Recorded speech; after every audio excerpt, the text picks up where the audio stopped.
Blazer. To be clear, they are experiments, used to probe and open the way. It should be the patriarch who says that. An odd smile came to the spirit's brow. Instead of showing much dissatisfaction on the man's expression, there was more than a bit of acceptance. It means that the other person is indifferent or able to accept the result. A man of great fortitude at this point. So do I have a choice? Chu Feng said as he looked straight at her with his eyes. No. Seeing this thing, then there are only two options. One is death. The second is acceptance. There is no third choice. Without giving time for Chu Feng to adapt, Linger said icily. Well, then accept it. Although he knew this result, Chu Feng no longer dwelled on this issue. It was answered directly. This matter was beneficial to him. Rather, it made him have several more means to deal with the enemy. And if done well, it was possible to incorporate this system into his battles, making it a superior means of combat for himself. Just go up and untouch the stone wall. Without waiting for Chu Feng to inquire about how to receive the inheritance, Linger was considerate enough to inform Chu Feng about it.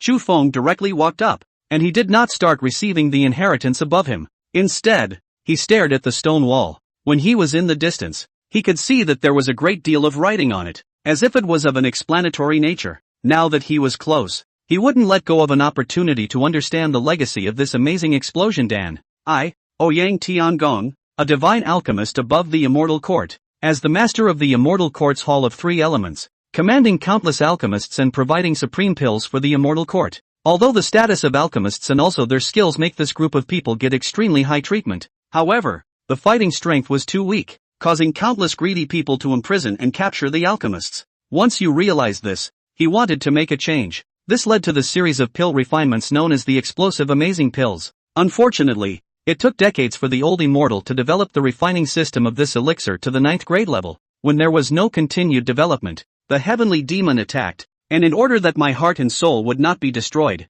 I left this legacy here. Hopefully, those who come after will develop this path to the top, making the alchemist's combat power increase. There were hundreds of words on the stone wall, briefly describing the origin of the explosive amazing pill, and its expectations for the explosive amazing pill, as well as a brief account of who he was, his status, and so on. None of this was of any use to Chu Feng, and the main effect was to let Chu Feng understand a little bit about the nobility of his status position, and learn a little bit about the immortal and demon continent. These were still somewhat helpful to Chu Feng. Begin. No longer thinking about these things, the latter was still too far away for him. He was only a spirit realm cultivator now, and to a true immortal being, he was nothing more than a small mole cricket. So instead of worrying about the future, it would be more painful to increase more strength first. That way, when things get tough, the party will have more options. End of chapter. Chapter 127 Counterattack. Chapter 127 Counterattack. As Chu Feng began to receive the inheritance, a stream of information quickly surged into Chu Feng's mind. The information flowed into his mind and became a part of him. These streams of information were immense and contained countless information. There are passages about the basics of spiritual medicine, alchemy, Dan formulas, and so on. What's more, there was the process of Ouyang Heavenly Palace refining and developing this amazing explosion Dan. This knowledge was immense, squeezing into his mind all at once, making him, Chu Feng, feel as if his head was going to be unable to withstand the knowledge and explode. I don't know how much time had passed, but at that moment, Chu Feng clutched his head and let out a pained grunt. On the other side of the weirdness, as the flow of information was transmitted, a message on the game system's side flashed rapidly on top of the panel. Basic Elixir Book Mastering Success. Basic Alchemy Book Control. Alchemy Common Sense Mastery. First Grade Alchemy Successfully Mastered. Second Grade Alchemy Mastery Success. 9th Grade Alchemy Mastery Success. Amazing Explosive Dan Technique. Start typing. 9th Grade Explosive Amazing Dan Technique begins to master successfully. In the blink of an eye, Chu Feng had become a true 9th grade alchemist from a little white man who was not even considered a 1st grade alchemist who could only refine one type of Peiyuan Dan. And, with the rapid growth of time, these alchemy transfers grew even more exponentially up. Trial zone. What's going on? We're both open up here? Chidanzi looked at the barrier in front of him with some confusion. These changes appeared during the process of his alchemy, and what was extremely bizarre was that he, a Xian realm cultivator, was completely unaware of these circumstances. These sudden changes couldn't help but make him a little flustered. Master, isn't this just right to make that brat pay? Zilinger instead did not notice this. She remembered Mo Dandong's behavior towards him earlier. No one had dared to be so naked with him before. Indeed, due to the steep attention to the situation over here, the originally refined potion was also destroyed. It was something that just depressed him. Was wondering where to take this out now. Let's go. Find that kid. Immediately, Red Danzi brought Zlinger and searched for Mo Dondong on the large platform. This platform was only a few thousand square feet in size, and there were only a few alchemy furnaces on it as well as 3 small platforms that were 1 person high. At a glance, one is able to take in the surroundings. Red Danzi was tens of meters in front of them in the blink of an eye, and was in the middle of alchemy at the moment. The sudden appearance of Chidanzi and the others directly caused a shock in Mo Dondong's heart. Under the shaking of the spiritual energy, black smoke as well as a burnt odor directly emerged from the alchemy furnace. It seems that this furnace of elixir has been scrapped. You guys? There was an inexplicable gleam in Mo Dondong's eyes, and there wasn't much of a look of fear. Humph, succubus, weren't you quite arrogant just now? Why have you become so cowering now? Zlinger didn't give the other party an ounce of face, and came up and angrily rebuked. What do you mean? What's the point of being arrogant in front of me with a vase? A mess that doesn't even count as a human being. Who is Mo Dondong? One of the most famous and powerful playboys in reality.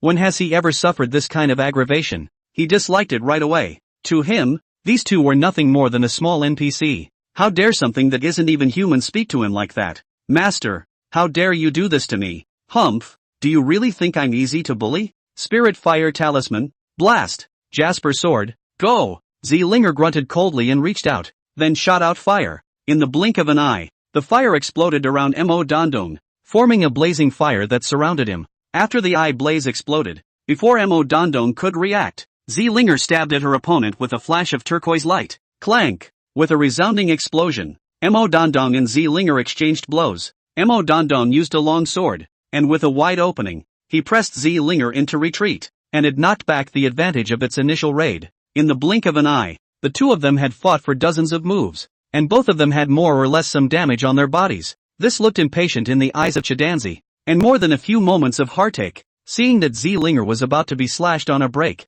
Under the eyes of a great injury, he couldn't help but step in and interfere right away. Kid, you're too rampant. Don't you know that you have to know respect when you see someone stronger than you outside? He bellowed and sought a reason to slap down a palm, directly knocking Mo Dondong to the ground. Humph, dead old man, you dare to strike at me. Aren't you afraid that my master, the refined Shadow Danzun, will find you in trouble? After being knocked out, Mo Dondong did not have the slightest fear, and there was even more cruelty and defiance in his eyes. There was no fear at all. You really think that your master can shelter you? You must know that this is the ancient Dan realm, a place where even true immortals don't dare to claim to know everything. Look at you. If I don't teach you a lesson, do you really think you can defy everything just because you have a powerful master? Chidanzi was extremely hateful to such people who relied on connections. You have to know that having a little bit of power directly makes them, the dispersed people, tolerate a lot and are bullied extremely much. It was fine outside before, but now in this one secret realm, it directly triggered his resentment. Saying that, he went forward and under the dance of his spiritual energy, he dispersed the spiritual energy that Mo Dondong had secretly condensed with a punch, and also punched him down heavily on his abdomen. Hello, you're good. Mo Dondong stared at Chidanzi with a deadly stare, his eyes covered with defiance and a look of hatred. Although this old kid didn't waste him, he did break his spiritual energy. Don't try to regain your strength without some time. Linger, this brat is all yours. Give me a hard beating. It's best to just waste him. Let him know what people can be messed with and what people can't be messed with. Red Danzi had a chill in his eyes, and at that moment, he said to his disciple, looking at the other party's performance, he knew that this guy had definitely grown up from under inside a big power and hadn't suffered many losses. Such a person can either beat the other person to death at once, or else he has to put up with his bullying all the time. There's no third way out. There was only one possibility of wanting to attach oneself to the other side's forces, and that was to let the other side bully them like a dog.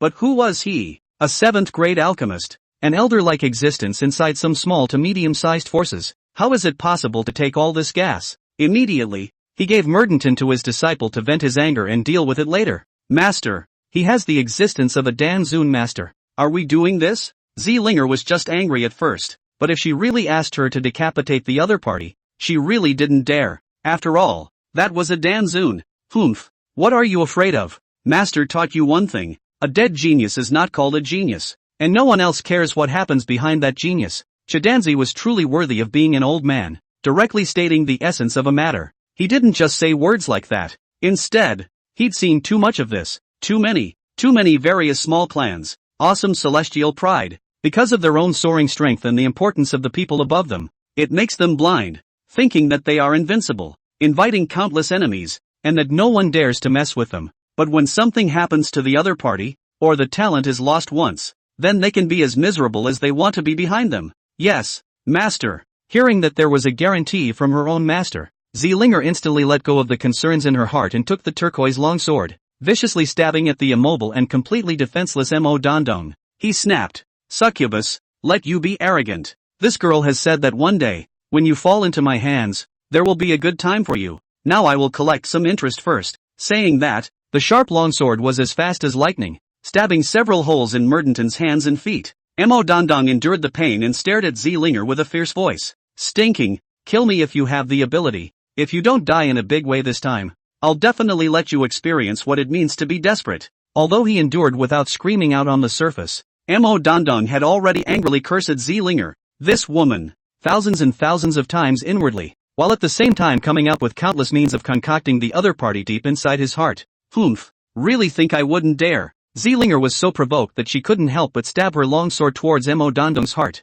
Snap! Suddenly, Zeelinger's long sword was directly caught. A pair of shin-covered hands caught it, and Shadanzi's words came over, saying, "This kid is just irritating you. Don't fall for the other side's trick. The best way to make him suffer is to waste him. In that case, his master will at most be pursuing us because of the love of master and disciple, and won't put out much force. But once we have decimated him, the nature will be different." With that, Shadanzi removed Zeelinger's sword. When Zeelinger heard this, a look of ignorance came over her face, and she only subconsciously nodded her head. "Alright, just waste him and leave him here." Saying that, Red Danzi was about to make a move to nullify his spiritual power core. As long as the spiritual power was abolished, then even if Mo Dondong had more means, he would only be able to be an invalid. If one wanted to restore it, it would take precious resources that even a true immortal would be heartbroken to be able to repair it. He couldn't believe that anyone would part with such a price. Hearing the other party's words, Mo Dondong panicked in his heart. He wasn't afraid of death, because it would cost him a rank at best. It's nothing for him, but once he was asked to commit suicide, then he couldn't do it. After all, it takes a lot of courage and loneliness to commit suicide. Such behavior is not something that even a soldier who is not afraid of life and death would necessarily do. Not to mention a dude like him. There were no cries of pain just now, but only by virtue of a surge of anger and arrogance as a human being. What to do? What to do? For a moment, looking at the large hand that was getting closer and closer, Mo Dondong's heart contracted rapidly and his head worked frantically. That's right, there it is. Eyes scanning his surroundings. In the blink of an eye he observes a little difference. "Fellow Daoist Shadanzi, haven't you noticed a situation when you and I were fighting here?" Noticing that something was missing around him, he instantly shouted angrily. Red Danzi froze, and couldn't help but sneer. "Kid, you don't think about stalling for time? There's no one here who's a match for old me. I won't let you go even if you say anything." With that, he was about to continue. "Master, it seems like the other trialist has disappeared into thin air." On the other side, the more delicate-minded Zeelinger shouted, "There was originally a three-party team here, but now there were only two of them." Well, it's surprisingly true. After the reminder, Shadanzi also reacted and immediately turned around to look for it. "I can't imagine that the two of us have been fighting over this, but another being has picked the peach." "Pissed off old man," Red Danzi shouted angrily, and under the surge of spiritual energy, he slapped the floor fiercely. "Master, is it possible that he was eliminated?" At that moment, Zeelinger voiced her suspicions. After all, there is the possibility of failure in addition to success. Failure may also get out of here. Impossible. If it fails, the barrier here won't suddenly open. At most it will remain closed. Chitanko thought for a moment and ruled that possibility out. "Fellow Daoist Shadanzi, if that's really the case, and this place is all liberalized, how about we partner up to refine it?" Seeing Shadanzi put his attention over there, Mo Dondong immediately turned around and proposed. Instead of continuing the confrontation with the other side and gaining nothing, it was better to cooperate. "Okay, but, After pondering for a while, Red Danzi looked at the wretched Mo Dondong at his feet, an extremely bizarre and inexplicable look flickering in his eyes. This gaze carried an extreme amount of calculated change. "Well then, in order to be able to refine together, you should let me recover first." When Mo Dondong heard this, he knew that the first hurdle was a success and said in a hurry, "This is my unique healing elixir. Eat can he." Red Danzi didn't say anything, but instead handed a pill to the other party. "No need. I have my own pills." Mo Dondong looked at the somewhat bizarre Red Danzi too and couldn't help but open his mouth to refuse. "Oh, then there's no sighing. At this moment, Chidanzi gave Linger a look, and at that moment, she ran forward and pressed Mo Dandong to death. And then, Red Danzi shoved the elixir into the other party's mouth, forcing him to swallow it. Okay,